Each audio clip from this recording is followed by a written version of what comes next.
Hi, my name's Nicola White. I'm a mudlark and artist, and I'm here today in Chandos Park in Edgware with Thames21 for an Action for Silkstream volunteering day. And here with me is Helen Cardy, who's Action for Silkstream Engagement Officer.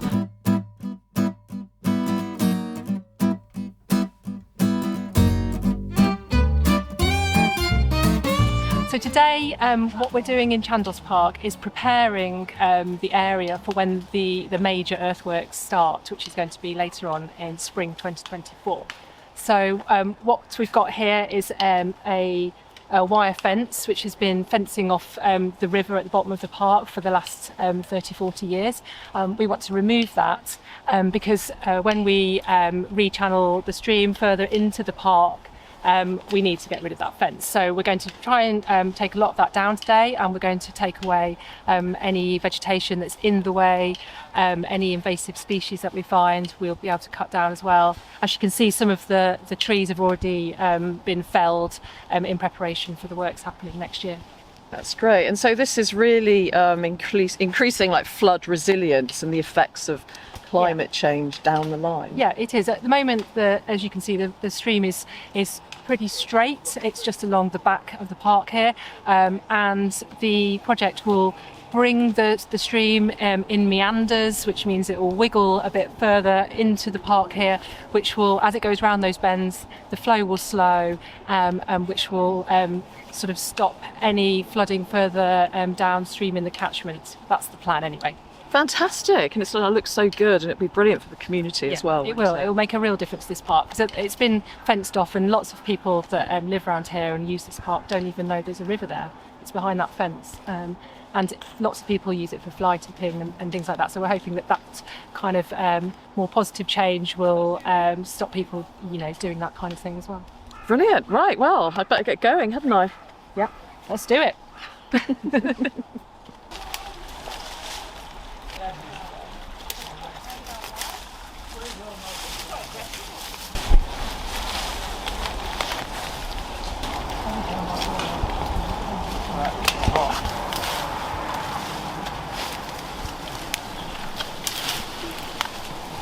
So I'm here now with Sam Bentley-Toone of Thames21.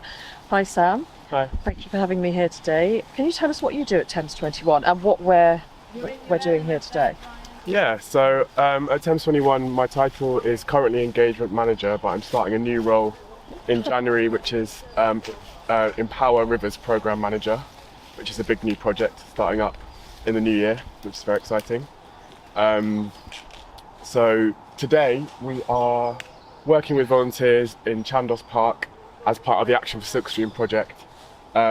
We are clearing the fence here, which the river is currently hiding behind. The plan here in spring is to cut a new channel for the river to bring it further into the park so that it meanders through the park in a much more natural and dynamic way. So historically, rivers have been narrowed, they've been straightened, they've been put in these deep channels with the idea of transmitting water as quickly as possible downstream. The issue with that is that as with climate change we get more and more increasing extreme weather events. The rivers don't have capacity to hold on to that water, and when they get to a pinch point, they're likely to spill their banks and cause flooding. And why do you think rivers are so important for the environment and for communities? So I think the way that rivers flow through landscapes and connect different landscapes means that they're key in terms of thinking about the landscape as a whole. So when we think about rivers, we can't just think about the river itself. We need to think about the whole landscape, the whole catchment that where water flows into the river. So we think about what we can do to hold water into that whole catchment. So we create ponds, we plant woodlands, we reconnect rivers to that landscape. And in terms of community, rivers are, I think in any landscape, people are always drawn to the rivers. And I think that kind of goes back to our deep evolutionary past, where, a source of water is very important to us as a species. So I think, there's evidence to show that obviously green spaces are really important for mental health and well-being, but blue green spaces are even more important and have even more capacity to boost our health and our well-being. Yeah, I can certainly identify with that. For me, being by a river just makes me feel so good, and really it's fantastic for my mental health. So I'm excited to see what this is going to look like. Yeah, me too.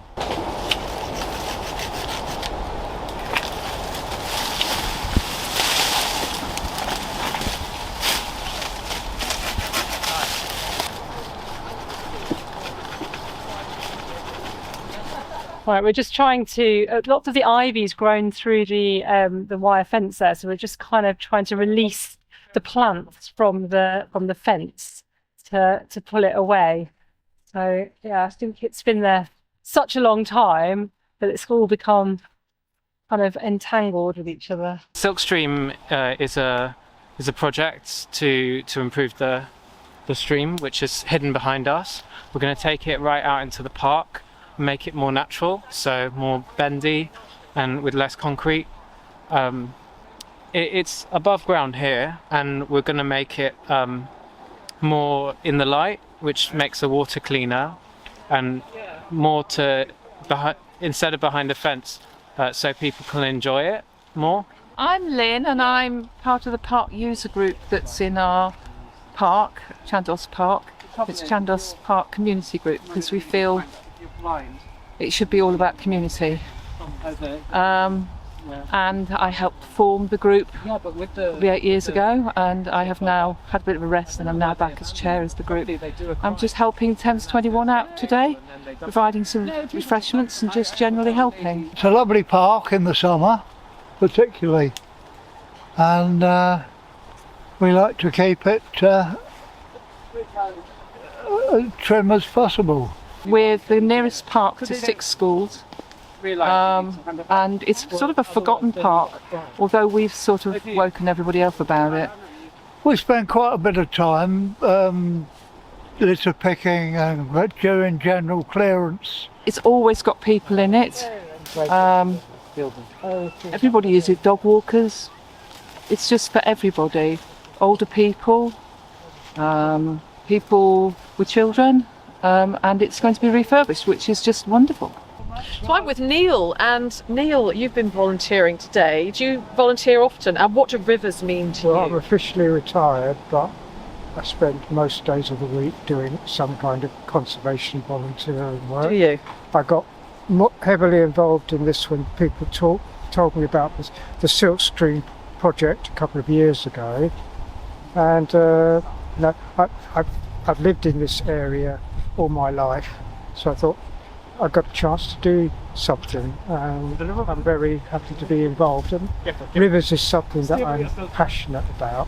I studied geography in university, and so I've always been interested in conservation and climate change and things about that. And So mudlarking is your I've been participating in other volunteering activities about conservation. Yeah, and I just decided to try this out. I'm here now with Amal and Dennis. Amal and Dennis, do you volunteer often? Well, we don't live local to here. In our little community in Tring, we do. My wife runs a forest school, so we have lots of opportunity for people to come in and use the facility and volunteer with that. I tend to get roped into building furniture from pallets. So yeah, but I've never volunteered for Thames21 before. It's a great opportunity to do it here in Chandos Park. Dennis and I work together, so Dennis is an IB student, and volunteering in service is part of their course, so they kind of have to really engage in their community, local and global. So it's a great opportunity for us to come down and work together. That's great. How are you finding it, Dennis? I mean, I guess for me it's a great way for me to kind of get out of my usual boundaries. You know? Yeah. I mean, this sort of stuff is really my first time doing it, at all. So it's definitely a different experience. Excellent. Would you do it again? Yeah. You have to say yes. I have to.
how can people get involved with volunteering for Thames21 and for the Action for Siltstream?